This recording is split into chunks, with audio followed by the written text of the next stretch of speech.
My name is Casey Samson. Welcome to Coffee with Casey. Today we've got a busy show. We're going to talk about the changing business models, the changing business of real estate and how that affects sellers and how it affects buyers.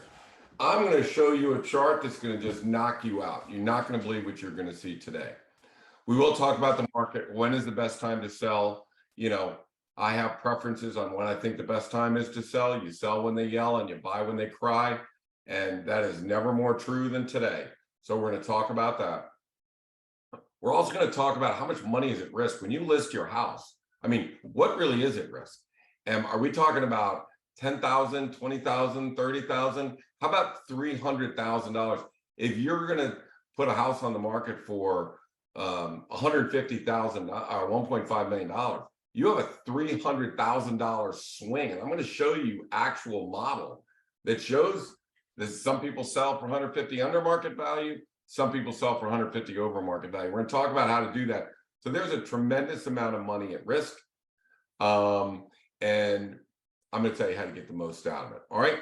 So let's first take a quick shot and we're going to first talk about the market. Now, the best time to sell and buy is absolutely in January, February, March, April, May. Okay. Do you see in here? These are withdrawals. So all the homes that are put on market, this is how many homes withdrew. There's only 4 homes withdrew in all of Vienna in the first 4 months, right? So if that's true, then everybody's buying and nobody's withdrawing and it's hot. There's more buyers than sellers. As the summer goes on and you get into the summer, there's more sellers than buyers. When you get to this point, the buyers are gone. They're at the beach or they're starting school or their attention is not in buying homes. Their attention is getting the kids up, getting all the sports going, whatever's involved.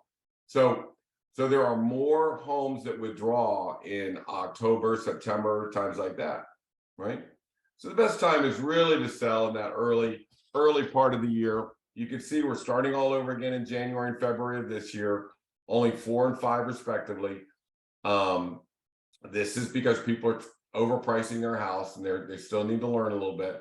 But basically, that's what Vienna looks like. This is what Fairfax County looks like, where in January, February, March, and April, those and May, those are the homes, let's average maybe 20, okay? So they're averaging 20. Up here, they're averaging 60, 60, 70, 96, right? So this is basically reflective of, we had interest rates increase, and I'll grant it that we got hit in the face with a 2x4 by the Fed. And that may have froze a lot of buyers and sellers, but this is pretty. If I went back years back, this is basically what it looks like. It's low withdrawals in the spring. Our real estate spring is in February, March, right? And as it gets into the summer months, that's what happens. And here we go back into January and February. They're heading back down. So, when's the best time to sell? February, March, April, May, right? When is the worst time to sell? Well, late summer or early fall. So again, a lot of this is because people don't know how to price houses, and we're going to talk about that. We're going to talk about that in a minute as well. But and it does have something to do with the fewer houses on the market, the better it is for the sellers. And we showed this last week that Fairfax County, these are the average listings we had for the first 45 days, and you'll see in 2018 it was 915 homes were put on the market. Now it's 556, right? This was 362. Now it's 210. So you can see back here was 500 and now it's 300. So there is a lack of inventory right now. When there is a lack of inventory, that's when sellers that are thinking about selling, this is when you want to get in the market. Forget about the flowers of May. Forget about how the pool looks in June. Forget about all that. The best time to sell is as soon as possible. We're preparing houses. We had a $2 million home, get 7 contracts. We had a $950,000 home, get 17 contracts. So the time to sell is in the spring, is right now. So let's talk about the business of real estate. I want to switch to the business of real estate. Now I want you to drink in this chart. I absolutely almost fell out of my chair when Donnie showed this to me yesterday. So this is the market share by these brokerage houses. Now, everybody from Samson Properties, Long and Foster, Compass, EXP, Pearson Smith, Keller Williams, we all have business models, right? And the deal with the brokers is their model is basically built for us agents. How much commission do we make? What do we have to give you? What kind of tools do you have? That's the exact same question with every one of these companies. So look at where Long and Foster was back in 2015. Now, Long and Foster obviously was the institutional giant around here for the longest time. But in Northern Virginia, look at the decline of Long and Foster's market share and look at the incline of the Samson Properties. So what the heck kind of model do we have? And what do some of these models look like? Now, Long and Foster lost a lot of agents, not just to Samson Properties, but Compass went cherry picking. Keller Williams for a long time has been cherry picking Long and Foster agents. So they're coming in with new models. So let's look at the model. What model works? Well, Samson said, I'll tell you what, for you top producers, we won't charge you any commission. So you can pass that savings on to your sellers. The sellers win because they're not paying as much commission. And you know, we'll get a big market share. We'll make it up on market share. So not taking money from the realtors allowed them to not take more money from the sellers, which allowed them to get more listings. And that's where the market share comes in. Now, companies like Samson Properties, Long and Foster, they make money on all of their agents will bring their business to their settlement and title company or to their mortgage company. But to be honest with you, you have to be really good in order to get our clients, because whatever Cardinal Title or any other title company, that's a reflection on the agents. So if the Cardinal Title was bad, nobody would use them, and that blue would be down in here. So the success of Samson Properties is basically the fact that they put a lot of money into getting the best people to work at Cardinal Title, and they are money. So everybody uses Cardinal Title, everybody uses First Heritage Mortgage because they want to, not because they have to. So I would say the success of Samson Properties is in large part due to the success of First Heritage and, most importantly, Cardinal Title. Now, let's look down here at Long and Foster. More institutional. They're the ones that bring up, hey, if you're paying less than 6%, you're getting a discount broker. You get what you pay for. You know, it is what it is. Long and Foster, their business model is the agent sells, they get a commission, and they take a portion of that commission. That's just the way it used to be. This is what's called old school, right? That's just old school. So we're seeing a changing of the guards, if you will, over the last couple of years. Now, the next one down is Compass. Compass's business model. Now, let's go back to how this affects the seller. If a Long and Foster agent walks in and says, hey, you're going to pay 6% as opposed to 4.5%, well, you know, anything less than that, you know, you want good service, you want the best company, and anything less than that is discount, blah, blah, blah, blah. Well, it's just wrong. I mean, that's old school. That's an old school mentality, and it doesn't work anymore. And this chart is proof that is just not true anymore. So let's look at Compass. So Compass raised billions of dollars on Wall Street. They went to your local real estate agent. They said, leave Long and Foster and come work for us, and we'll give you $150,000 or $200,000. That was their business model. Now, every settlement you do, you're going to have to give me some of that commission to pay back that loan that we gave you. That's not a bonus. That's basically a loan. So you've got to give us a percentage of every deal you do so we get paid back, because obviously we're not just giving away money. That money that Compass agents tell you, you have to pay 6%, you don't want discount, you know, you get what you pay for, all that garbage. They need that money because they have to give that money to Compass, your money. So Samson Properties, Long and Foster, Compass, EXP, Keller Williams, none of those companies, none of them are going to help you sell your house. None of them. They're there to have relationships with agents, trying to get agents to come work for them. They've all got education. They've all got some tools. But to be honest with you, agents sell homes, not companies. So you know, these models, the Keller Williams model, come to us, bring in other agents. You'll get a piece of what other agents make, and then they'll bring in other agents. And this sounds like Amway, right? And then they'll bring in other agents to get a piece of all their stuff. So it's an Amway model. It's a building a retirement account for agents. Now that money, they have to charge 5.5% or 6% or whatever they charge. And they'll say the same thing. Well, you got to pay that money or it's discount, you get what you pay for. That's, again, they need the money to give to their broker so the broker can pay everybody, right? Your money is going to people you have no idea who they are and are not going to help you at all sell your house. So that's why the models are stalling, right? So one is achieving where the sellers are keeping most of their money, and the models where you get what you pay for and all of that stuff, they're leveling off. You don't see any major growth. And the only growth there is with Compass was because Compass was paying agents to leave Long and Foster, leave Keller Williams, and come work for them. Big ones, big names. Granted, they're all big names. And they're saying, hey, we'll give you tools to price houses. That's garbage. I've seen those. I've picked them apart. That's a gimmick. That's not a fact. That's a gimmick. I mean, I've seen the reports, where they get their things, what they calculate in. It's garbage. It's just like Zillow. It's just like Redfin. It's just like HomeSnap. I mean, every house I list, I look at what everybody says it's worth, and they're all over the place. They can't get within $300,000. So the business of real estate is changing.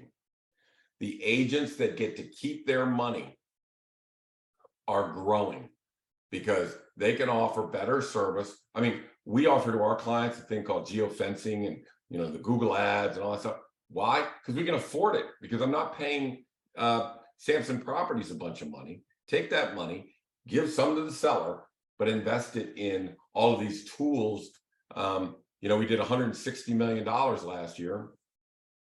92% of our Gold Star listing sold in the first 6 days, average of first 6 days. So it works, right? They invest their money. But this is a stark changing of the guard, right? And again, even if you're at Samson Properties, that doesn't mean Samson Properties is that great. Every agent is that great. The agent has their own pricing strategy, marketing plan, contract negotiating skills, and all of that stuff. But as far as the business goes, the agents work for the broker. And that's what the brokers are doing right now. Okay. Now let's talk about the relationship between the agents and the broker and the teams. What's a team, right? A team is nothing more than an experienced agent with other agents where they work together, right? They work together. So let's say you're gonna have a listing, you're gonna call for a listing team to come in and talk to you about selling your house. Okay, so if one person walks in the door, you got the wrong people. I'm just telling you.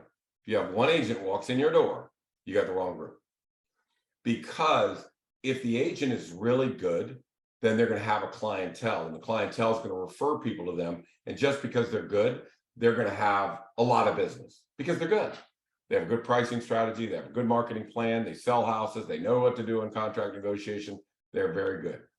If they're good, they have a lot of deals. I personally could handle maybe 2 a month, maybe, and I'd fry my brain on the third one. So if one person walks in, he either doesn't get a lot of business or he's too busy to handle what he's got. I mean, unless you've got somebody to handle it. So the way our team works is I come in, I set the business plan. All of the systems that are being run are overseen by me.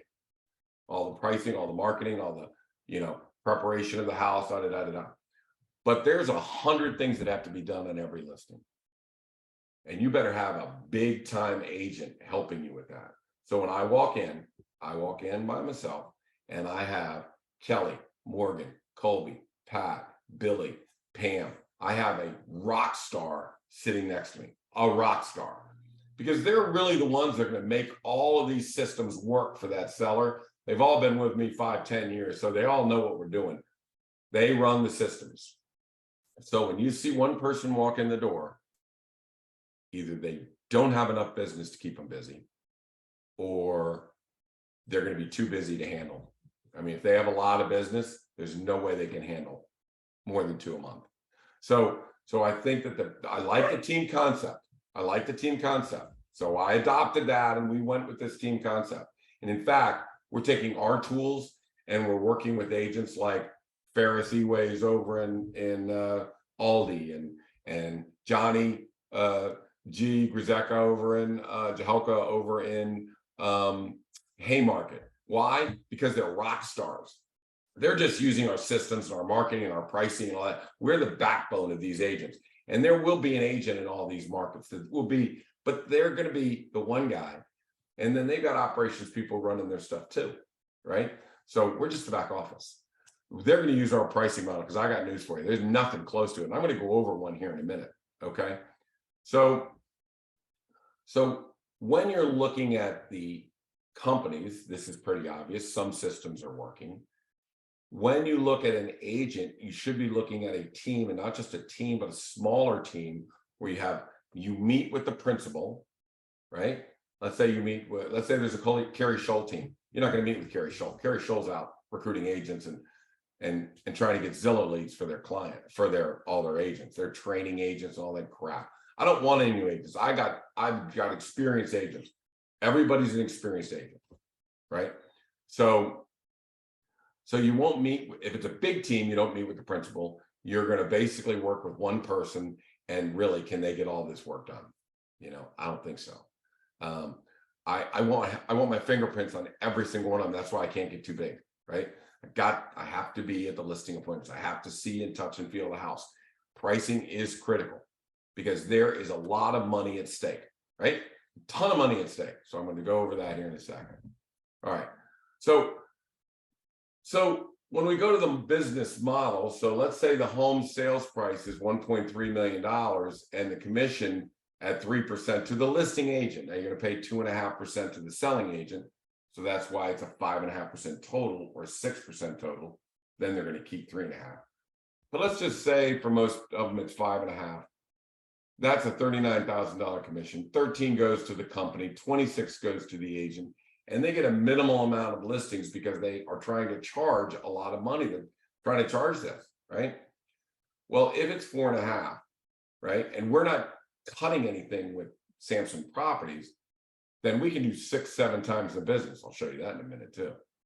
So you don't share with the company. So you actually make the exact same amount of money as the other agent because we're not splitting with the company. But the business is 6-7 times. So look at that income as opposed to that income. You have any idea how many Google ads and how many geofencing and how many brochures and social media stuff you can do with $214,000 instead of 26? That's what Vienna looks like. This is the Vienna Oakton production through the third quarter of last year. We're at 75.5 million, and these guys are averaging about under 10 million. That's 4.5. That's people that have to charge 5.5 because they're paying off Compass's loan, Pearson Smith's cut, Century 21 cut. All of these people have to cut in Long and Foster cut, Compass. Let's go back for a second. One of the models that came in was Redfin, right? All right, we got Redfin. We're only going to charge X amount of dollars. We're going to lowball everything. So how's that working out for them? So Redfin is that color right there, that little red color. All right, so that's where they are. Well, that's where they were 15 years ago. So if it really worked, their market share would be buzzing, right? It would really start to zoom. They might be like up here, but they're not. They're down here, right? You got Coldwell Banker down here. You have Weichert on the very bottom. So Weichert on the very same model as Long and Foster. Look up here in 2015. It was Long and Foster. Who is that? Keller Williams, and Weichert. Now watch all three of their things fall. There's Keller all the way down here. They've fallen. Weichert has fallen, and Long and Foster has fallen. These guys have grown. Compass has grown because they bought their way into the market. So anyways, that's the way it works. That's the proof it works. Now let's get into something that's very serious, right? How much money is at risk when you're selling your home, right? How much could you lose or make when you sell a house? So let's take a look at this. This is a house that's going on. It's going on the market today, right? It is at 9976 Hidden Oaks Court. It is a big, beautiful house in Vienna. It's, built in 1993. It's got 4,600. The sellers have put $300,000 or $400,000 into this house. They put a lot of money into this house, right? It's a great looking house. So up here, we use these comps. These are the solds. This is coming soon. That's new house coming on. This is a home that's under contract right now. AC means it's active under contract, which means that probably the buyer that's buying that house still has to sell their house. So the homes can still be shown. They'll still listen to contracts. So I'm saying, I don't like the AC. I don't like that. That's why it's in red, not green. You'll see these are under contract and these are expired or withdrawn. You'll see the days on market for each one of them, their age, size. We do this for about 20, 25 markets right now. So basically I did this just for these clients. So look at our age compared to the average size of the comps. Lots not as big. This is our assessment right here. It's 1.317. The assessment of all the comps is 1.304. So we're really close. I mean, we're really, really close. So each one sold for an average of 1.6 million. That's what the big boys sold for. That's what the dated homes sold for. So that means we're worth about 1.621 million if we're customary. If we're customary. Now, what do we do? The market under $1.6 million is 3 times bigger than the people looking for homes over $1.6 million. So what do? We tuck it under 1.6. We tuck it under $1.6 million because there is $194,000 between dated and updated. There's a lot of money at stake. There's $200,000 at stake. So what we're going to do, we always do, we're going to bring it out at 1.6. We are going to let that sucker roll. And we're going to, first of all, we're going to test to make sure we got plenty of people looking at it. People aren't looking at it. I'll roll it back to 1.55. But the way the market is right now, trust me, there's going to be people looking at it. But I want to know how many people love it, see it, schedule appointments, what the buzz is, how many people are trying to get in before it gets sold. And then right before we launch, I'm going to go to the sellers and I'm going to say 1.6 is a go. Let's go for it. We'll launch at 1.6. We'll have no less than probably 7 or 8 contracts, and that house should sell somewhere between 1.7 and 1.75 million, capturing as much of this money as humanly possible. So right here, look at these houses. I say the house worth 1.764. They got 1.8. I say it's worth 1.7. They got 1.5. They got 154,000 less than it's worth. Now these customary numbers right here are not off by more than 0.5%. So these are accurate. And again, I showed you the other day. Think of it like a teeter-totter. Customary value is dead in the middle. If you do something wrong, the price is going to go down. If you do something right, like price it right, prepare it right, stage it, market it, do a predictive analysis, then it's going to go up. So the housing price is here anywhere from 60,000 over customary value to 150,000 under customary value. These two sellers got a difference of $210,000. What was at stake? What was at stake for the Johns Hollow sellers as opposed to the Moore Avenue sellers? $210,000. So what we want to do is we want to make sure that we look at this and first determine, is this a seller's market or a buyer's market, right? So the green is good, red is bad. So, even the red here is under contract, but it's not the kind of contract I would want. These are pending. So everything's sold. There's no actives, right? These are closed. We got one coming soon. I'm saying that is underpriced. I'm saying that Chilcott Manor is going to be a good deal if it's in customary condition. If it's in dated condition, they price it where it should be. But I'm just saying that according to customary number where it should be, they're $100,000 under. Okay. So this is what's called a seller's market. More people are under contract than are active. In fact, there's no houses active. So this is an extremely strong seller's market. Now, we could have gone out with this house and said, we got updates. Let's put it at 165. It's still going to go to the same number. It's still going to go to, 17, 175, somewhere up in there. But 16, we chose that we're right in the middle. We chose that we wanted to get the bigger market. We wanted to triple our market size by staying under $1.6 million. Now, we just had a $2 million house sell $80,000 over list price.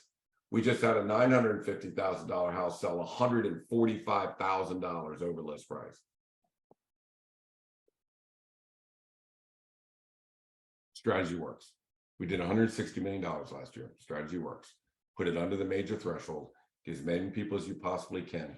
Get them to come in, get them to bid on that house. Now, I guarantee the one thing I don't want is I don't want a home inspection, right?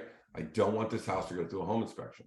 So by putting it under $1.6 million, you have so many bids that are coming in that, trust me, we will not see a home inspection on this house.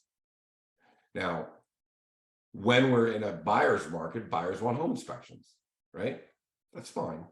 So what we try and do is we did that 6-point home inspection to get out in front of that. When I think there's serious home inspections coming in, don't like that. So we do that 6-point. Is it as critical now? Not really in a seller's market. Not everybody's in a seller's market. This home is a seller's market. These people, these sellers, that's a seller's market. Do we need it? I don't know. But if there's 5 homes that are active and 1 under contract, you bet your tail, we're going to get a home inspection. We need to get it up front. We need to know what's going on. We need to get out in front of the home inspection, be more thoughtful on our pricing, still get that buzz going, still get it sold, and have that home inspection in our hip pocket. So we aren't hit with that surprise home inspection. Okay. So today we basically talked about a couple things. The changing business of real estate, how brokers work with agents. Samson Properties went from the middle of the pack to the dominant agent here. Long and Foster went from the dominant agent to middle of the pack. That chart was shocking. I mean, I'd be shocked. I saw it yesterday. I mean, I'm still shocked, right? But that's just the way it is. That's the market share of the market that's going today. We knew we were onto the right path. We knew Cardinal Title was doing great things. We knew everybody was using them. We knew that was attracting new agents to Samson Properties. Being able to offer lower commissions to sellers was working. They can see that. Knowing that Samson wasn't getting into their pockets, that worked. It would not have worked without a good, solid Cardinal Title or First Heritage Mortgage. So we looked at that. We looked at, how teams work, that if one person walks into your house, that's a problem. Either they don't have enough business, which means they're not that great, not getting that many referrals, or they've got a lot of business and you'll never be able to talk to them. Try and get a hold of some of these top agents where you just see their picture and they're not a team, they're just individual. Try and call them. See if you can get them on the phone. So, I mean, I walk into withdrawing listings all the time. They came off from some of these agents that we tried to call Pat for 2 days and still have not been able to get in touch with him. So I don't know what you're talking about. Pick up the phone, try to call one of my agents, and that phone won't stop. It won't hit the second ring. I can guarantee it won't hit the second ring before that person answers that phone. And each person that I walk in with is a gosh darn rock star. You can bank on it. So if you need any help in real estate, now you know who the number one team, number one group is. We're the number one team at Samson in the state of Virginia, not in all of Samson, but in the state of Virginia, we're their number one team. Did $160 million last year. There's $200,000 at stake when people are selling their house. So let's make sure we get every last dollar of it. My name is Casey Samson. You've been listening to Coffee with Casey. You can see me here every Thursday at 10:30, Facebook Live, or you can give me a call at 703-508-2535. I hope that helped. See you guys next week. Bye now.